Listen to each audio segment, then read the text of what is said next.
Welcome back and thanks for staying with us. Joining us on the show to speak on the Accelerate Conference 2025, themed Shine, Unleash His Glory, is the global lead pastor of the Elevation Church, leadership expert, Pastor Godman Akinlabi. Welcome to the show, sir. Thank you for having me. You're welcome. You're welcome. All right, so it's practically mid-year, already, and we know you do this every year.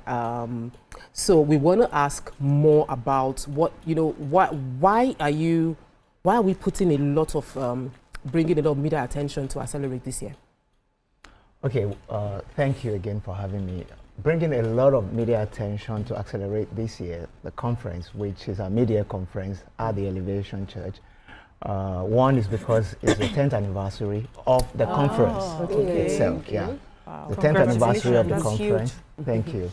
And also because we are in a very peculiar time as a people, and all efforts that should go into giving people the necessary encouragement, impetus, and momentum that they need to still be able to achieve what they have set out to achieve this year must be on the table. Before I came into the studio, I was watching the ladies just bantering at the beginning of the show, and I heard about the different things that each of you are going through right now. And they're going through us. Yes.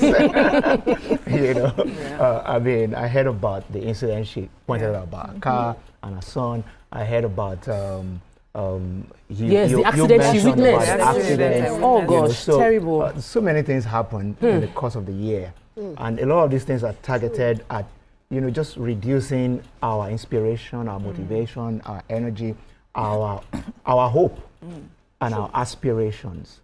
Just helping people to, downsize their vision. That's what happens when we go through stuff.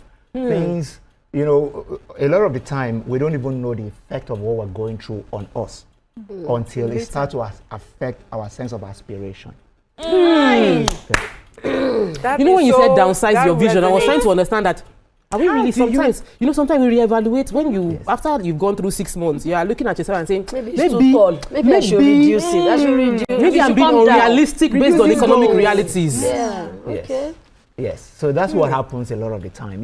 Beginning of the year, we set out with vision boards. We set out with New Year resolutions and all that. Then we're going to month 1, 2, 3, 4. And then life is hitting and we are readjusting. Solution starts resolving you. Yes, and then you get to that point where you're just telling yourself, you better behave yourself. You are not the only one in this world. I cannot come and die. I can't kill myself. Let me just. It sounds like what you tell yourself, Abi. You are receiving it. Resonating. Let me just take it easy. Let me behave myself. I'm not competing with anybody. Yeah. All those rationality. Yeah, but the truth is that, like we say, the sky is so wide for all of us to fly, and God has a plan for each person. And as we go into the year, there's a way to position yourself such that your sense of aspiration, your sense of vision and direction does not diminish. In fact, it becomes more enhanced. Wow. Yeah. Let me ask that question. Is it realistic to keep your momentum going from January to December? Is it realistic? Possible? Is it really possible that someone can be in that space where as you fire down from January, that's how you're firing till the end of the year? Even if life fires you. So some people start firing from May or June. Yeah. So I don't. So which one is realistic? So I think what is realistic is about what is called energy management. To understand that life is not a marathon, it's a sprint. Yeah. And the difference between... It's not a marathon? Sorry, life is a marathon. Not a sprint. Not a sprint, yeah. Okay. Apologies. Yeah. Life is a marathon, not a sprint. Yeah. And in a marathon, what you are taught is energy management. In a sprint, you have a burst of energy. You want to give it everything at a go because it's a short run. Yeah. But we're in this as a long game. Yeah. In a long game, you pace yourself. Exactly. Yeah.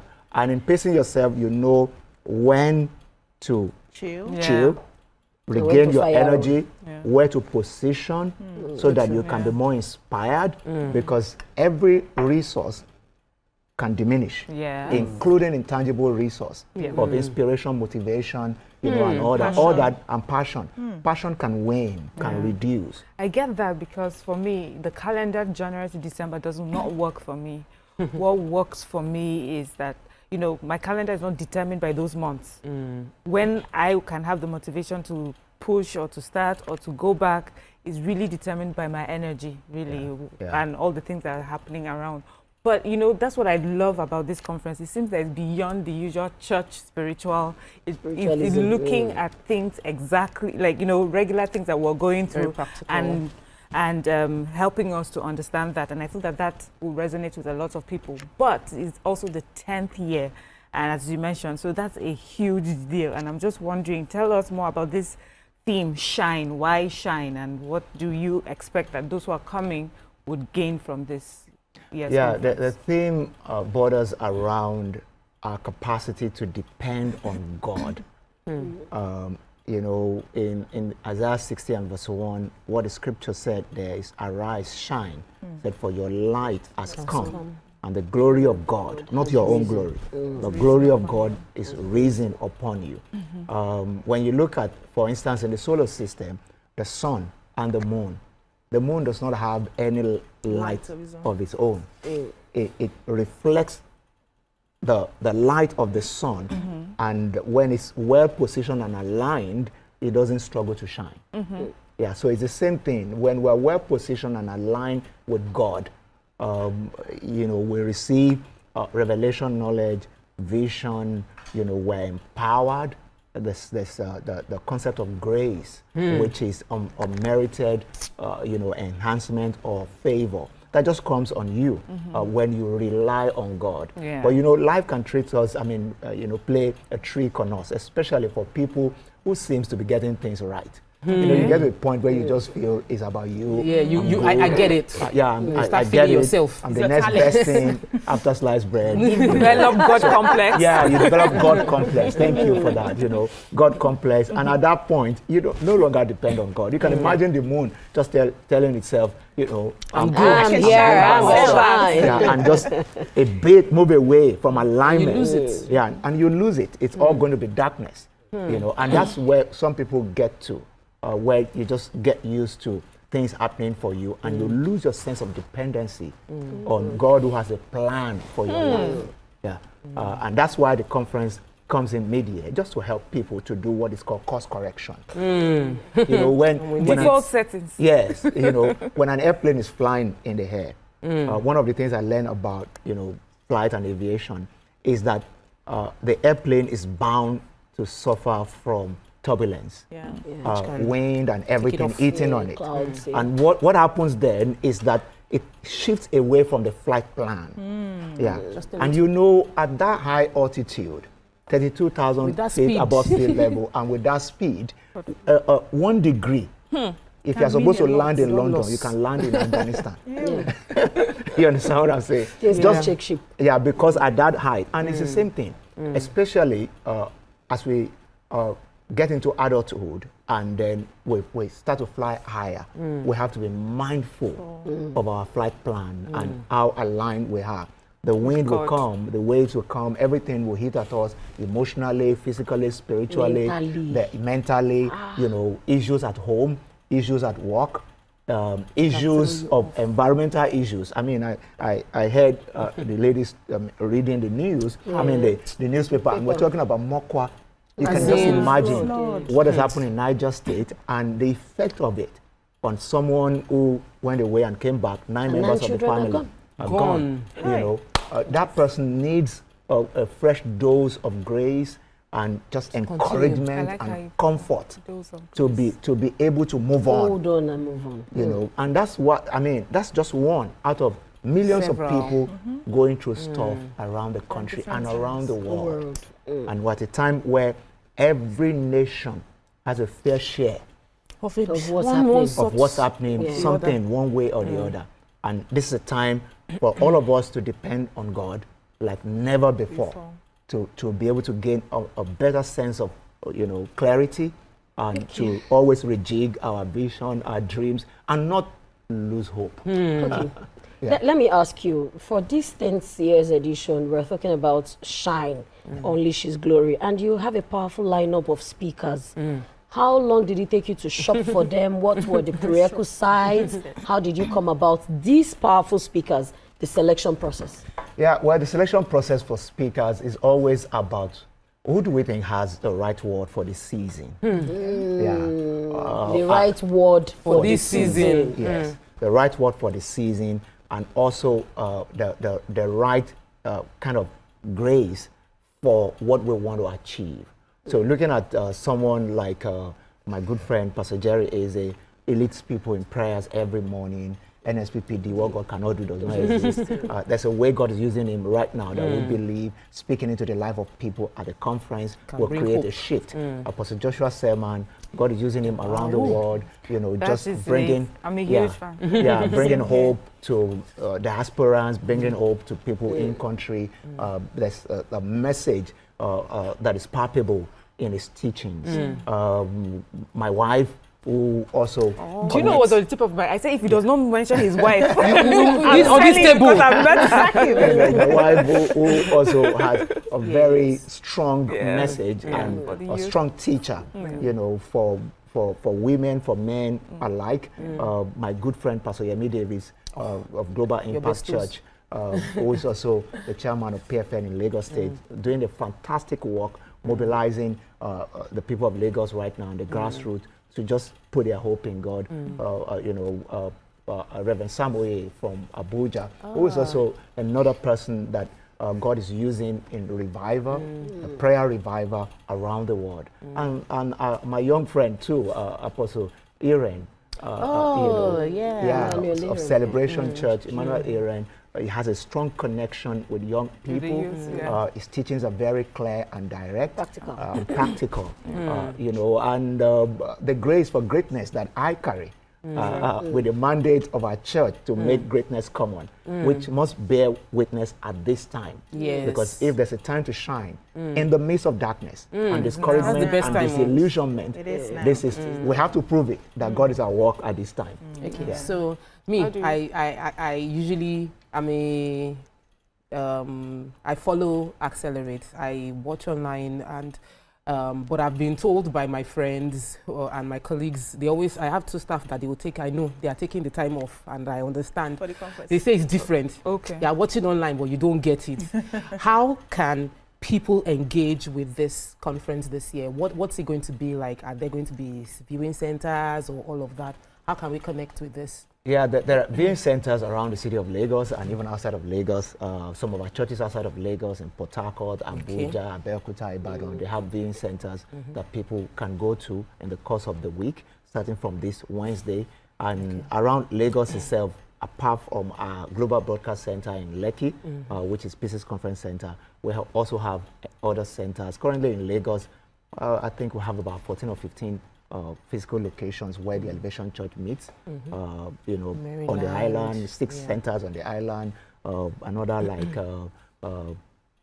9 or so, on the mainland. You know, on the mainland in different places, Ogba, Maryland, Festac, Alimosho, you know, different. Some of our centers and you'll be streaming. Yeah, some of our centers will have physical locations where people, all that is on the billboard, and also if they check our website, elevationng.org/accelerate.